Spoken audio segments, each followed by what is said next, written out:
마태복음 10장 34절에 있습니다. 내가 세상에 화평을 주러 온 줄로 생각하지 말라. 화평이 아니요 검을 주러 왔노라.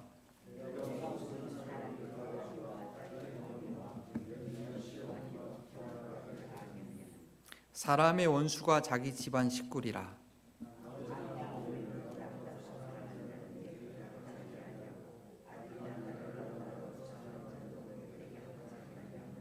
또 자기 십자가를 지고 나를 따르지 않는 자도 네게 합당하지 아니하니라.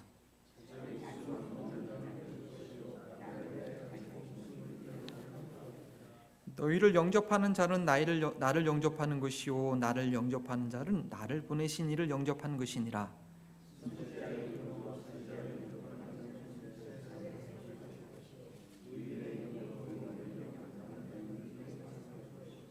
함께 읽겠습니다. 또 누구든지 제자의 이름으로 이 작은 자 중 하나에게 냉수 한 그릇이라도 주는 자는 내가 진실로 너희에게 이르노니 그 사람이 결탄코 상을 잃지 아니하리라 하시니라. 아멘. 이는 살아계신 하나님의 말씀입니다. 이제 기도하고 말씀 듣겠습니다. 하나님 참으로 감사합니다. 하나님 참으로 저희를 사랑해 주셔서 우리의 모든 앞길을 아시고 또 한 주 어떻게 살아가야 할지 미리 예비하는 말씀을 주님 들려주시니 감사합니다. 그러나 참으로 저희가 무지하고 잘 알지 못하여서 말씀을 마음에 새겨두지 않아서 분명히 하신 말씀이 있는데 행하지 못하고 기억하지 못할 때가 많이 있습니다. 주님 이 시간도 주님께서 예비할 일을 우리에게 주실 텐데 하나님 새가 와서 그 생명의 말씀을 빼앗지 않도록 도와주시옵시고 여러 가지 근심 걱정 이 시간 다 주님께 맡기게 하여 주셔서 주님의 깊은 사랑을 주님의 깊은 마음을 품을 수 있는 말씀을 인하여 주님과의 신비한 연합이 일어나는 그런 생명의 시간 되게 하여 주옵소서. 우리가 늘 영적 전쟁 가운데 있사오니 깨어있게 하시고 말씀이 검으로 이겨낼 수 있도록 시간 하나님의 말씀이 검이 선포되는 그냥 생명의 시간 되게 하옵소서. 감사하며 예수님의 이름으로 기도합니다. 아멘. 지난 10월 22일이 무슨 날인지 여러분 아십니까? 날 참 좋습니다. 10월 22일 저희가 기억할 만하게 중요한 날은 아닌데요. 한국의 뉴스에서는 아주 기사거리가 될 만한 귀한 일이 있었습니다. 뭐냐면 2010년 밴쿠버 올림픽의 그 피겨 스케이팅 금메달리스트 김연아 선수의 결혼식이었습니다. 네. 근데 한국에서는 큰 뉴스거리가 됐습니다. 왜냐면 김연아 선수에 대해서 많은 그런 관심이 있고 과연 그분은 어떻게 누구랑 결혼할 것인가 아주 초미의 관심사였거든요. 근데 이렇게 김연아 선수가 대중적인 이 관심을 갖게 된 것은 그녀의 철저한 자기 관리 그리고 혹독한 훈련을 통해서 이룬 성과를 인정하기 때문이죠. 이런 논문도 있습니다. 탈경제인문학의 관점에서 본 김연아 신드롬 이런 논문이 나올 정도로 2010년도 이후에 이 한국 사람들뿐 아니라 전 세계 사람들을 열광하게 했고 그리고 또 그 한국 사람들이 아주 자긍심이 되었던 선수입니다. 당시에 이 딸을 셋 갖고 있던 저로서는 셋 중에 한 명은 김연아처럼이라고 생각할 정도로 생각이 들었습니다. 그런데 그것이 쉽겠습니까? 네. 아이도 그렇고 부모도 그렇고 정말 그 오랜 기간 동안 뒷바라지하며 훈련하고 엄청난 희생이 아마 뒤따랐을 것입니다. 그야말로 목숨을 내놓는 각오가 필요했었을 것입니다. 그러나 그 결과는 무엇입니까? 그 결혼식 하나에 온 국민이 관심을 갖는 그런 영광스럽고 또 많은 이들을 웃음짓게 하는 그런 삶이 되었습니다. 오늘 사도 파송식 5번째 마지막 시간인데 이 시간은 가장 큰 도전과 또 가장 큰 보상에 대해서 말씀드리기 원합니다. 지금까지 예수님께 보냄받은 자의 삶을 살아갈 때에 무엇이 필요한지 4번에 걸쳐서 말씀드렸는데요. 여러분들은 어떤 내용들이 기억에 남습니까? 물론 기억에 하나도 안 남을 수도 있습니다. 저도 마찬가지 경우가 있고 하지만 성령님께서 순간순간마다 떠오르게 하는 그런 내용들이 있을 것입니다. 삶의 현장에서 복음의 증인이 되기 위해서 필요한 내용들이었습니다. 어떤 특권으로 주어진 놀라운 권세도 있었고요. 놀라운 정말 기적과 권능도 있었고요. 또 위험에 처할 수 있지만 예수님께서 주신 약속으로 인해서 담대하게 할 수 있는 것들도 있었습니다. 참 우리에게 어렵지만 격려가 되고 보장이 되는 그런 귀한 내용들이었습니다. 그런데 오늘 마지막 내용은요, 참 이게 그냥 지나갔으면 좋을 뻔한 것 같은데 참 도전이 되어 온 내용입니다. 예수님의 제자로 살아갈 때에 이 부분을 건들지 않았으면, 그냥 넘어갔으면 그냥 감당할 만한데 그 내용을 꼭 짚고 이렇게 넘어가시는 것입니다.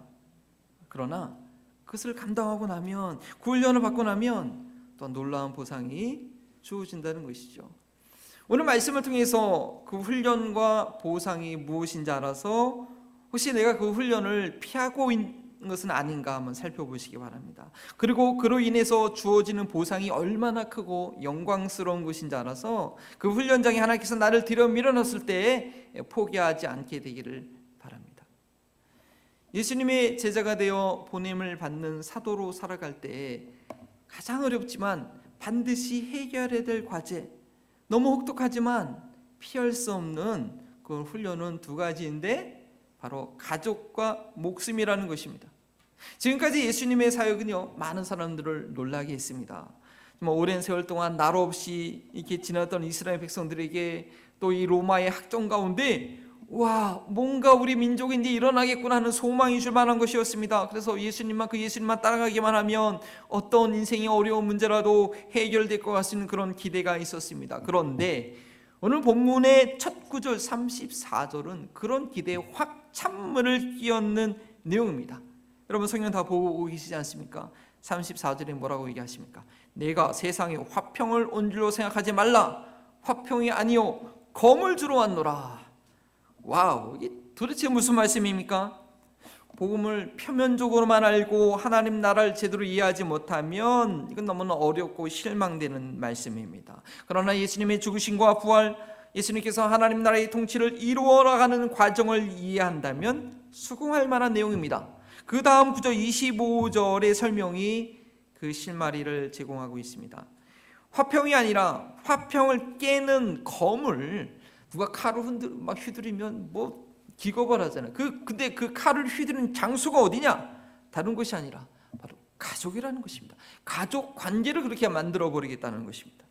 즐겁고 평안한 가족 모임을 하고 있는데 누군가 침투를 해서, 아니 가족의 친척의 한 사람이 화가 났다고 총을 쏘거나 칼을 휘두르면 그 모임은 난리가 납니다. 완전히 아수라장이 됩니다.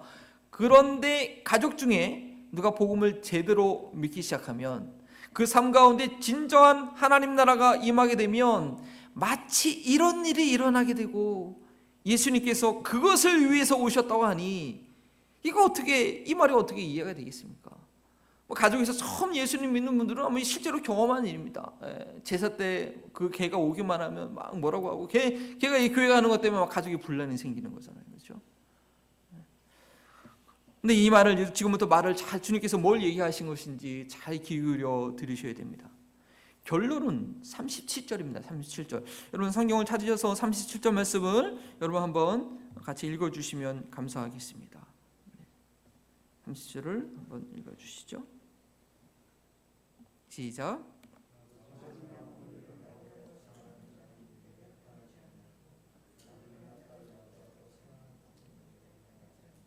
네, 감사합니다. 사도 파송식 내용 중에 처음으로 주님께서 복음에 합당하지 않은 사람, 참 제자들 얼마나 소중해요. 다 뭐 내려놓고 지금 주님 따르고 있는데, 근데 너희 이러면 나한테 합당하지 않다. 지금까지 온 거 아무것도 아니다. 합당하지 않다라는 그런 내용을 오늘 말씀을 밝히고 계십니다. 뭐냐? 예수님보다 가족을 더 사랑하면 합당하지 않다고 합니다. 왜 하필이면 가족일까요? 네?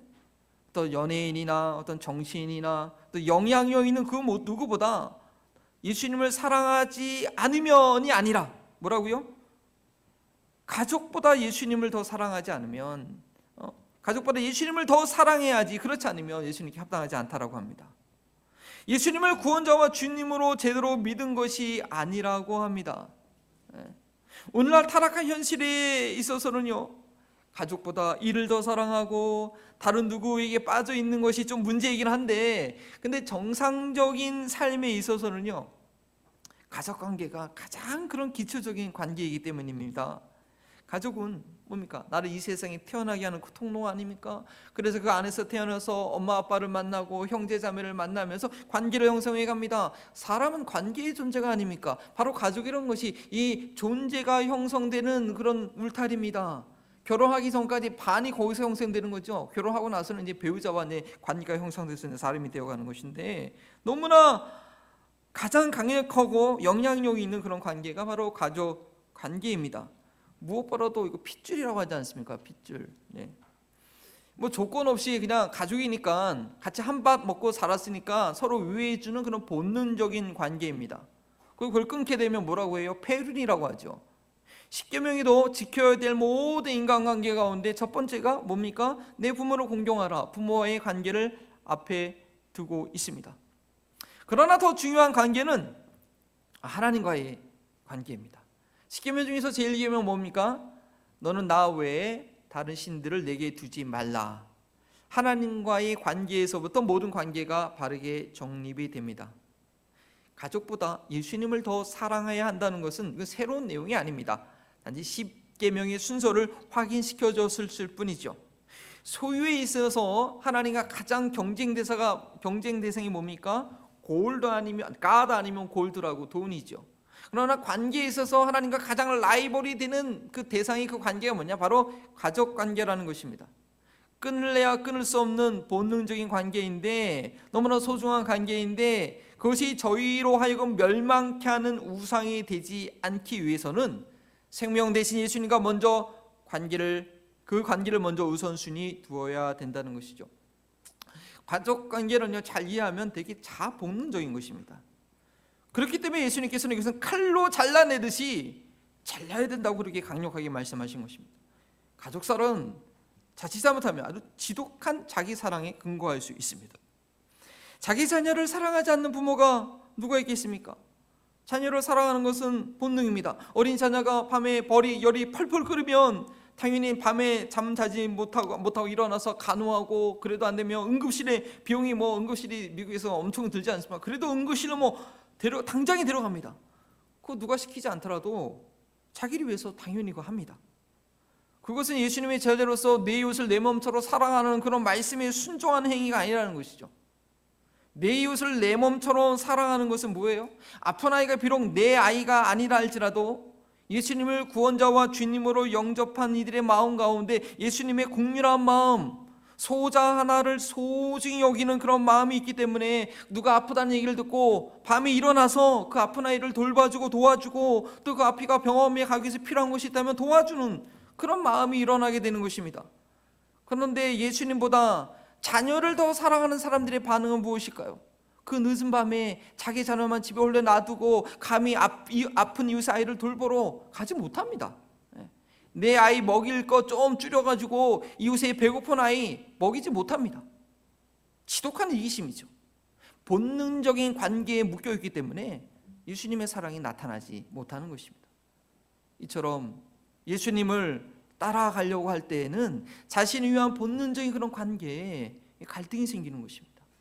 화평이 아니라 아예 불화를 각오하라고 하시면서 아버지와 아들이, 어머니와 딸이, 시어머니와 며느리가 갈등하게 될 것이고, 사람의 원수가 다른 사람이 아니라 자기 집안 식구라고 말씀하십니다. 이것은 미가서 7장 6절 7절에 있는 말씀을 그대로 인용하신 것이긴 하죠. 물론 어떤 이들은 가족 관계가 너무 안 좋아가지고 할이라도 이 자녀들 빨리 그냥 직장 같이 있어도 안 가는 자녀들, 결혼한 자녀들 빨리 내보고 싶은 그런 부모의 답답한 신념도 있을 겁니다. 그리고 어떤 자녀들은 부모로부터 도망치고 싶고 또 형제들과 아주 관계를 끊고 살고 싶은 그런 경우도 있습니다. 그런데 그럴 때 나는 가족보다 예수님이 더 중요해서 그런 거야 라고 예수님의 말씀을 자신의 악함을 가리우는 핑계로 하면 그건 안 되죠. 그러한 동기라고 한다면, 그러한 의도는 디모데전서 5장 8절 말씀에 의해서 정죄받게 될 것입니다. 누구든지 자기 친족, 특히 자기 가족을 돌보지 아니하면 믿음을 배반한 자요 불신자보다 더 악한 자니라. 사도 바울이 예수님의 이 가르침을 몰라서 디모데에게 이런 목양의 편지를 했을까요? 아닙니다. 예수님의 의도를 정확하게 파악했기 때문에 이러한 가르침을 준 것입니다. 예수님의 제자는 결코 가족관계를 깨트리는 것을 목표로 하지 않습니다. 지독한 자의 이기심을 끊어내려고 한 것뿐입니다. 자기를 위해서 가족들을 아끼고 사랑하는 그 마음을 포기하게 되면 여러분 가족들 가운데 관계 생기잖아요. 배우자나 형제자매나 부모 가운데 왜 생겨요? 내 소유로 나를 위한 이기적인 그런 관계로 맺기 때문에 사실은 문제가 생기는 겁니다. 그런 많은 생계의 문제들이 그런 문제들이 해결이 되고 그 관계보다 예수님을 우선순위 될 때 진정으로 그리스도 안에서 하나님 나라의 가장 믿을 만한 동역자의 관계, 우리가 뭐 믿음 생활하면서 많은 동역자를 얻지만 가족이 정말 하나님 나라의 선교 헌신하는 동역자가 되면 그것만큼 든든한 후원이 어디 있겠습니까? 그런 관계가 되게 해주시는 복을 주시는 것입니다. 사도 파송식 세 번째 내용에서 복음 때문에 가족들에 의해서 핍박을, 죽임을 당하는 그런 핍박을 받게 될 것이라고 이미 경고하셨죠. 근데 그뿐만 아니라 좀 뒤로 가시면 19장 29절을 보면 비슷한 내용이 있는데, 여기에서는 가족을 위하여, 복음을 위하여 가족을 포기하게 되면 어떻게 되냐, 그것을 끝나는 것이 아니라 이 땅에서 몇 배를 더 받고 또 영생은 확실하게 약속된다고 그렇게 말씀하기도 했습니다. 이기적인 가족애를 예수님으로 인하여 버리게 되면 완전하신 구원자이신 예수 그리스도를 통하여서 진정한 가족관계를 얻게 되는 것입니다. 예수님을 따라가는 제자의 길은 가정의 화평을 깨는 것이 아니라 거짓 화평을 깨버리고 진정한 화평을 누리게 합니다. 표면적인 그냥 이렇게 아슬아슬하는 그냥 이렇게 대충 덮어놓은 그런 것이 아니라 그런 모든 거짓된 것을 깨고 진정한 하나님 나라의 동역자가 되게 합니다. 쉽지 않지만 자신의 살을 도려내는 아픔이 있지만 혈육에 대한 이기적인 감정을 우리는 내려놓아야 합니다. 원래 관계가 안 좋아서 외면하는 것이 아니라 예수님을 따라가는데, 예수님을 사랑하는데 방해되면 그 가족이 문제가 아니라, 그 대상자가 문제가 아니라 나의 이기적인 욕망이 문제인 줄 알고 그것을 포기하는 훈련을 해야 합니다. 한 번에 되지 않죠. 그러나 내가 가장 아끼고 정말 사랑스럽고 정말 그 관계 깨뜨리고 싶지 않고 하는 그런 사람들, 그러나 믿음에는 반대가 되는 사람들, 그런 사람들에 대해서 지속적으로 예수님께 맡기는 과정을 훈련하면 그 소중한 관계가 썩어질 우상이 되지 않고 하나님 나라를 함께 이루어가는 그런 영원한 관계가 될 것입니다. 가장 큰 도전이 되는 두 번째 요소, 목숨인데 이 목숨도 같은 원리가 적용됩니다. 가짜 목숨을 버리면 진짜 목숨을 얻게 되는 것입니다. 38절에 예수님께서는 또라고 말씀하시면서 가족 외에 해결될 숙제, 훈련받아야 할 내용 한 가지를 더 말씀하십니다. 자기 십자가를 지고 나를 따르지 않는 자도 내게 합당하지 아니하니라. 예수님께 합당하지 않은, 정말 예수님께 사랑받고 선택받은 12제자가 있는데 합당하지 않은 것, 마지막에 내리 정리해야 될 그 두 가지를 얘기하시는데 자기 십자가를 지고 나를 따르지 않으면 합당하지 않다고 말씀하십니다. 이 표현이 당시 제자들에게 어떻게 이해가 되었을까요? 로마 통치하의 십자가는요, 반역자, 살인자를 처형하는 그런 무시무시한 사형 형틀이었습니다. 그럼 이걸 로마에 반역하라는 건 말인가? 예수님의 제자들 중에는 로마의 반역을 모의하는 그 열심 당원들도 있었기 때문에 그 의미를 부연 설명하지 않으면 아주 오해할 만한 그런 조건입니다. 39절은 뭐라고 말씀하십니까? 자기 십자가를 지고 예수님을 따라오는 것이 무엇인지 딱 한 가지로 명확하게 설명하십니다. 우리 다 함께 성경을 찾으셔서 10장 39절 우리 다 함께 읽습니다. 시작. 자기 목숨을 얻는 자는 잃을 것이요 나를 위하여 자기 목숨을 잃는 자는 얻으리라. 뭐예요? 한마디로 목숨 내놓으라 이겁니다. 예수님을 따라가기 원하면 무슨 각오해야 된다? 죽을 각오해야 된다라는 것이죠. 우리가 어떤 훈련에 들어갈 때, 뭔가를 할 때, 어떤 목적을 이룰 때 때로는 정말 내가 죽기 아니면 까무러치기도 하고 죽을 각오를 해야 되는데, 바로 예수님 믿는 것이, 예수님 따라가는 것이 바로 이런 죽을 각오가 되어 있어야 한다는 것입니다. 예수님을 믿고 따라가는 것은 영원한 생명을 얻기 위함인데, 그러기 위해서는 가짜 모조품, 영원하지 않은 것은 아낌없이 버릴 수 있어야 됩니다. 그런데 그것이 쉽겠습니까? 물론 영원한 삶에 대한 확고한 믿음이 있으면 가능한지 모르겠지만 그뿐만 아니라 이거는요, 이 땅에서 목숨이 끊기는 고통을 각오할 수 있어야 됩니다. 믿음 때문에 어떤 사람이 머리에 총을 딱 겨누고 한 방에 날린다고 위협해도 전혀 무서워하지 않고 내 총알이 머리를 간통한다고 생각해 보십시오. 얼마나 고통스럽겠습니까? 그런데 그 간통을 딱 감고 이겨낼 수 있어야 되는 것입니다. 참수형처럼 목이 잘리는 것처럼 예전에 많이 당하지 않았습니까? 그것처럼 단번에 목숨을 끊긴다면 그나마 고통을 느끼는 순간이 찰나겠지만, 만약에 고문을 당하면서 서서히 죽어간다면 그것을 저희가 어찌 감당할 수 있겠습니까? 그런데요, 예수님께서 제자들에게 너네 목숨을 각오하고 날 따라와 이렇게 말씀하시는데 뭐라고 얘기하셨어요? 자기 십자가를 지고 따르라고 했습니다. 어디서 죽는 거 아니야? 어떤 죽음이냐면 십자가에서 죽을 각오를 하고 따라오라는 것입니다. 고통 없이 단번에 죽는 죽음이 아닙니다. 십자가 위에서 그 뜨거운 태양빛 안에서 서서히 탈진해서 죽는 것입니다. 서서히 말라 죽는 것입니다. 이번 이태원에서 질식한 그 청년들이 얼마나 괴로웠겠습니까? 움직이지도 못하고. 그래도 뭐 짧은 시간이었지만, 로마 통치 당시에 그 누구도 반란을 일으키지 못하도록 공포심을 주기 위해서 최고의 고통을 주는 그런 사형틀을 이 로마 사람들이, 병사들이 고안해낸 곳입니다. 육신의 생명을 열고 예수님을 따라오라고 말씀하시는데 하필이면 십자가에서의 죽음이라니요, 너무한 거 아닙니까? 그러나 그러한 혹독한 훈련과 각오가 있을 때에 놀라운 영광과 영향력을 끼치는 삶이 되는 것 우리 잊지 말아야 됩니다.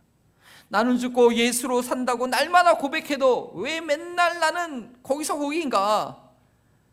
나의 육신이 이미 예수님과 죽었다고 했는데 하루에 몇 번이고 성지로 올라오는 건 이건 도대체 뭐냐 이건? 십자가의 죽음이 무엇인지 모르고 훈련받지 않아서 그렇습니다. 십자가의 죽음은 일순간에 일어나지 않습니다. 그것은 서서히 고통 가운데 죽는 것입니다. 예수 그리스도와의 연합을 낭만적으로만 생각할 것이 아닙니다. 예수님께서 내가 화평을 주러 온 것이 아니라 검을 주러 왔노라 하셨던 것처럼 거룩한 예수님을 구원자와 주님으로 영접하는 것은 내 안에 있는 부패한 자와의 그런 끝없는 갈등이 바로 시작된 것입니다. 육적인 속성을 칼로 드러내는 그런 고통스러운 수술이 마취 없이 시작된 것입니다. 그 고통을 다 느끼는 것입니다. 예수님과 동행하는 삶을 살면서 서서히 내 육이 죽어가는 것을 경험하는 것이 십자가의 죽음이고, 그것이 바로 십자가를 지고 있는 상태입니다. 결코 한순간에 끝나는 것이 아니라는 것입니다. 한 번 믿고 끝나는 것이 아니라는 것입니다. 언제까지요? 이 땅 위에서 육신이 멸하는 그 순간까지입니다. 나중에 세워진 제자 마띠아를 포함해서 예수님의 12제자들은 예수님께서 말씀하신 대로 모두 다 복음을 증거하다가 순교하였습니다.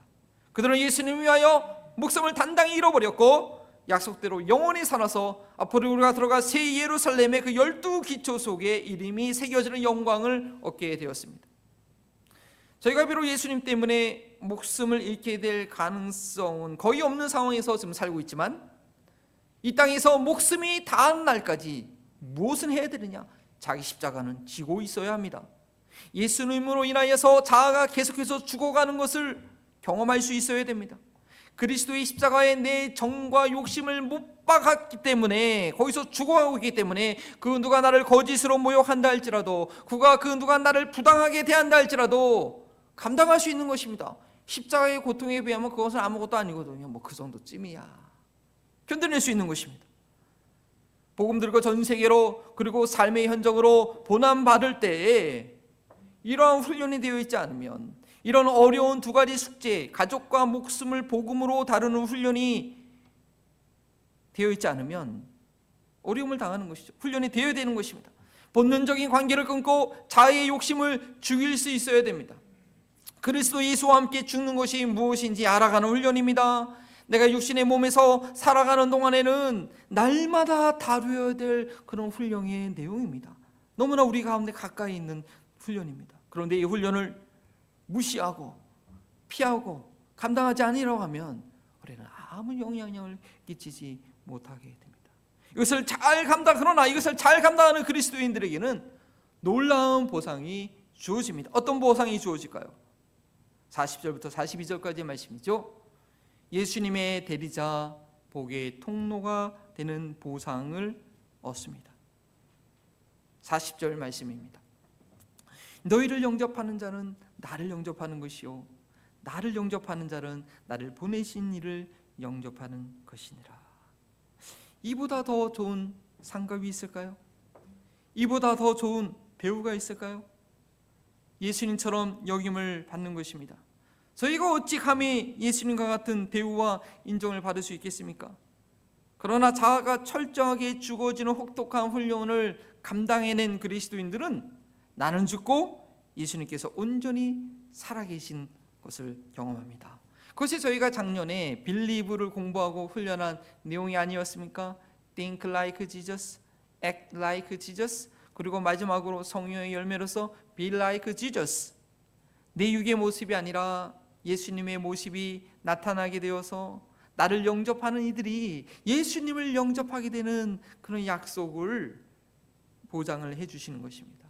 제가 처음에 이 본문을 설교 준비하다가 할 때는 39절까지만 해서 십자가를 지는 삶에 대해서 아주 집중적으로 말씀을 전하라고 했는데, 그런데 40절 이후의 내용을 보니까 이 내용은 39절까지의 내용이 이루어질 때만 가능하기 때문에 이거는 한 묶음으로 전해야겠다 하고 본문을 좀 확장했습니다. 40절의 보상은 참 대단한 것인데 그러나 아무에게나 주어지는 것은 아닙니다. 37절처럼 그 어떤 관계보다 예수님과의 관계를 우선으로 하고 39절처럼 예수님을 위해 목숨도 아까워하지 않는 이들에게 해당되는 것입니다. 그러한 제자들의 삶은 어디를 가든지 그를 영접하는 이들은 누굴 영접하는 것이라고요? 40절에 보니까 예수님을 영접하는 것이고, 예수님을 영접하는 이들은 예수님을 보내는 하나님을 영접하는 것입니다. 하나님을 만나고 하나님을 영접하는 그 단계가 있는 것입니다. 우리 육신을 가진 인간이 어떻게 하나님을 직접 보고 하나님을 영접할 수 있겠습니까? 불가능합니다. 그러나 그와 비슷한 동일한 경험을 할 수 있는 것이 있는데 무엇이냐? 하나님의 본체이시지만 성육신하여 이 땅에 오신 예수님을 만나고 예수님을 영접하면 됩니다. 그러나 예수님께서는 어떻게 해요? 2000년 전에 이스라엘 유대 땅에서만 계셨고 지금은 부활 승천하셔서 하나님 보좌 우편에 앉아 계시지 않습니까? 그러면 방법이 없는 건가요? 아니죠. 오늘 아주 자세하게 그 방법을 알려주고 계십니다. 자아가 죽고 그 안에 예수 그리스도가 살아계신 이들을 통해서 예수님의 인격을 경험하게 되고 예수님을 영접하는 경험을 하게 되는 것입니다. 하나님을 만나고 하나님을 영접하는 경험을 누리게 되는 것입니다. 이 40절의 말씀, 이것이 얼마나 놀라운 약속이며 얼마나 놀라운 사건입니까? 이 시대 가운데 자기의 십자가를 지고 예수님을 따르는 제자들의 삶이 너무나도 소중하고 필요합니다. 그런 분들을 통해서 참된 복음이, 예수 그리스도의 생명이 전달될 수 있는 것입니다. 또 여러분들 주변에 그런 분들을 발견하셨을 때 정말 예수님처럼 예수님을 환영하고 영접하듯이, 하나님을 환영하고 영접하듯이 그런 분들을 반기시고 귀하게 여겨 주십시오. 저희가 간혹 선교사님들이 저희 교회 방문할 때 정성을 다해서 섬기려고 하는 이유가 무엇입니까? 바로 이런 약속이 주어졌기 때문입니다. 그 선교사님들은 복음 때문에 모든 것이 불편하고 낙후된 선교지에서 사시면서 온갖 수모를 당하면서 어려움을 이겨내시고 지금 복음을 증거하고 사역을 감당하다가 잠깐 안식하러 오시고 방문할 것을 우리 교회는 알고 있기 때문입니다. 한국에서는 주로 이 교회 안에서 그러는데 미국에서는요, 어느 곳 가더라도 이렇게 좀 보면, 제가 보면 목사라는 것을 알게 되면 참으로 존중해주고 you pastor 하고 더 아주 그냥 잘해주고 존경해주고 가격도 깎아주고 지극히 좀 섬기는 분들이 계십니다. 정말 황성하죠. 왜냐? 그 목사라는 타이틀을 인정하고 늘 하나님과 예수님과 함께하는 분이라는 것을 믿고 정성을 다하는 것입니다. 그런데 문제는 타이틀과 맞지 않게 사는 이들이 있다는 것이죠. 저희는 말만 앞세우고 직분만 내세우려 하는 일들이 아니라 예수님과 동행하는 삶이 무엇인지 분별하고 그런 분들을 볼 줄 알고 그런 분들을 소중히 여기는 그런 믿음의 눈이 있어야 됩니다. 41절의 그 표현의 말씀은요, 좀 어떤 경험 같은데, 자신이 볼 수 있는 만큼 섬길 수 있고 또 복을 받게 된다는 그런 진리를 가르쳐 줍니다. 우리 41절 말씀 한번 같이 여러분 한번 읽어 주시겠습니까?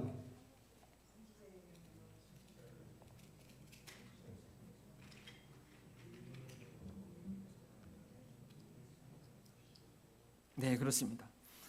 선지자를 알아보고 선지자를 선지자답게 대우해주면 그 자신은 선지자와 같은 헌신을 하지 못하더라도 선지자와 같은 상을 받습니다.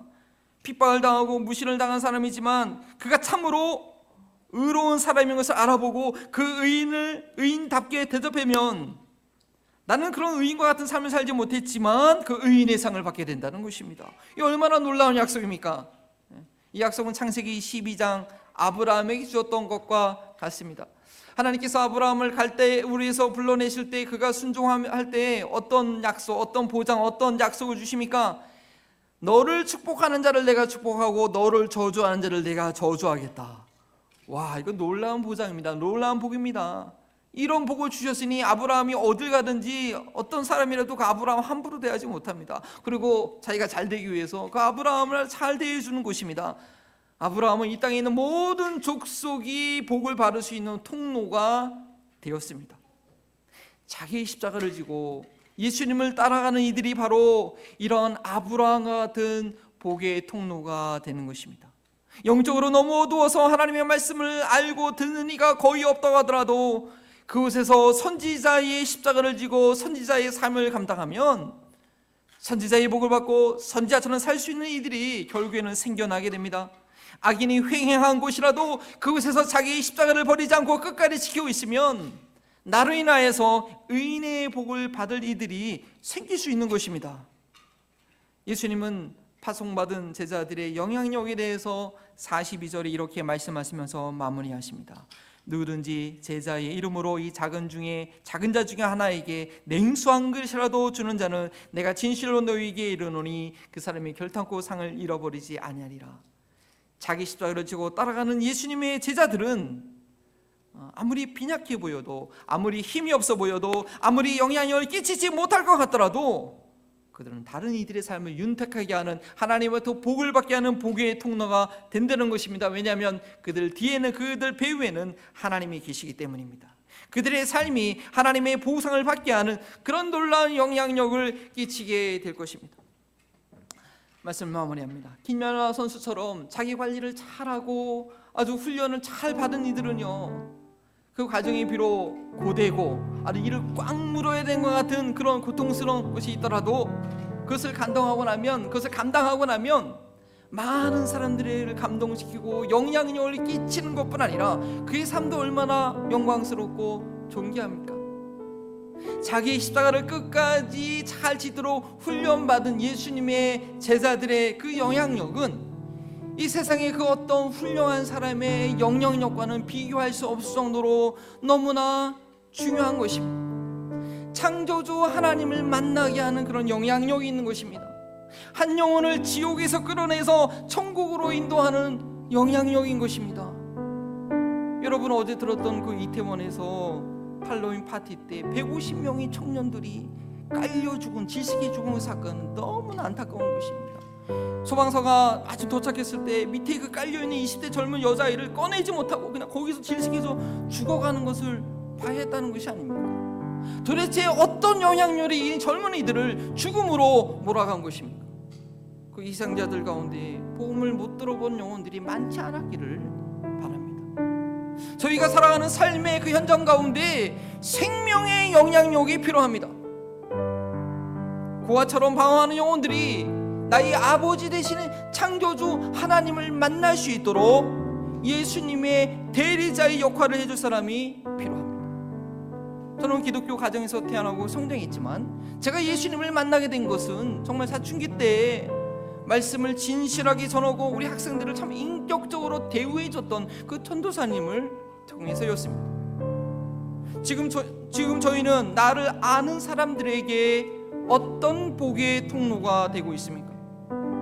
이기심을 채우는 그런 본능적인 관계를 끊어버리는 훈련, 고통스럽지만 십자가에서 오랜 시간을 통해서 죽어가는 그 자아가 죽는 훈련을 제대로 우리가 받는다고 한다면 어떤 사람들에게는 선지자의 복을, 어떤 사람들에게는 의인의 복을, 아니 그 누구라도 그 작은 거 하나라도 별도 놓치지 않고 상급을 받게 하는 그런 놀라운 영향력을 끼치는 그리스도의 제자가 될 것입니다.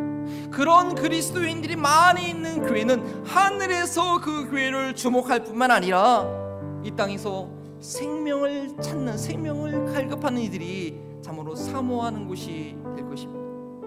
예수님의 손과 발이 되는 천국 공동체가 되기 위해서 시작한 2022년도에 우리 한마음 번성교회 10월의 마지막 주일을 지나고 있습니다.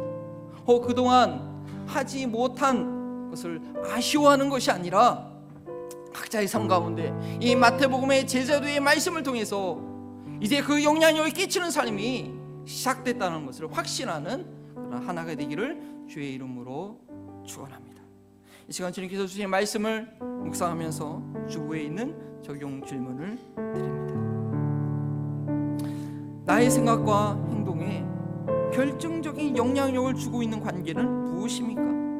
그것이 하나님과부터 온 관계입니까? 아니면 사람의 관계로부터 오는 영향력입니까? 두 번째는 내가 예수님을 생각할 때 나의 포기해야 될 욕심과 또 끝까지 인내할 일은 무엇입니까? 예수님과 함께 십자가에 못 박혀 있음으로 인해서 내가 놓아야 될 것, 내가 견뎌야 될 것은 무엇이겠습니까? 세 번째, 나로 인하여 예수님을 만나고 영접해야 할 영혼들은 누구입니까? 나는 그들에게 어떻게 비추어지고 있다고 생각하십니까? 참으로 주님께서 이렇게 우리에게 질문하실 때 우리는 답해야 될 답이 있고 우리의 모습을 돌아볼 수 있어야 됩니다. 때로는 이런 질문 앞에 우리의 무기력함을 느낍니다. 그 느낄 수 있는 것이 주님의 은혜입니다. 다시 한번 이번 한 주간도 내게 주어진 십자가를 주님과 함께 죽어지는 그 삶을 잘 감당하게 해달라고 주의 도움을 구하며 함께 믿음으로 기도합니다. 주여 감사합니다. 하나님 우리의 길을 하나님 생명과 진리의 길로 불러주시니 감사합니다. 사망과 죽음의 길이 아니라 주님께서 나를 붙들어주시고 인도하시는 생명의 길로 인도하시니 감사합니다. 주의 얼굴을 찾고 부르실 때 하나님의 구원의 역사가 우리의 삶 가운데 나타나 주님이사오니 이로 불러서지 않게 하시고 믿음으로 앞으로 나아가게 하시고 나는 그리스도와 함께 나의 십자가를 지고 내게 주는 그 죽음의 십자가를 들고 이 일로 인하여 이 사건으로 인하여 내가 죽으시다는 그 은혜를 감사하며 끝까지 주님을 바라보고 주님의 영향력을 끼치는 그런 믿음의 삶 살 수 있도록 도와주옵소서. 이 한 번 동안에도 어떤 삶이든지 무엇을 만나든지 하나님 나는 그리스도와 함께 죽은 자임을 기억하는 그 은혜가 우리 가운데 있도록 주님 붙잡아 주시고 주님 인도하여 주시옵소서. 하나님 이번 한 주간도 하나님 오늘도 저희 한마음 번성교회에서 하나님 통해서 하나님 나라를 이루어갈 계획을 갖고 계시고 그 지침을 그 전략을 허락해 주시니 감사합니다. 오늘 내게 주신 성령의 음성을 놓치지 않게 하시고 이번 한 주간 어떤 일을 만나든지 나의 십자가를 포기하지 않음으로 주님과 함께 죽어 있는 자임을 깨달을 수 있는 자각하는 그런 한 주간의 삶 되게 하여 주시옵소서.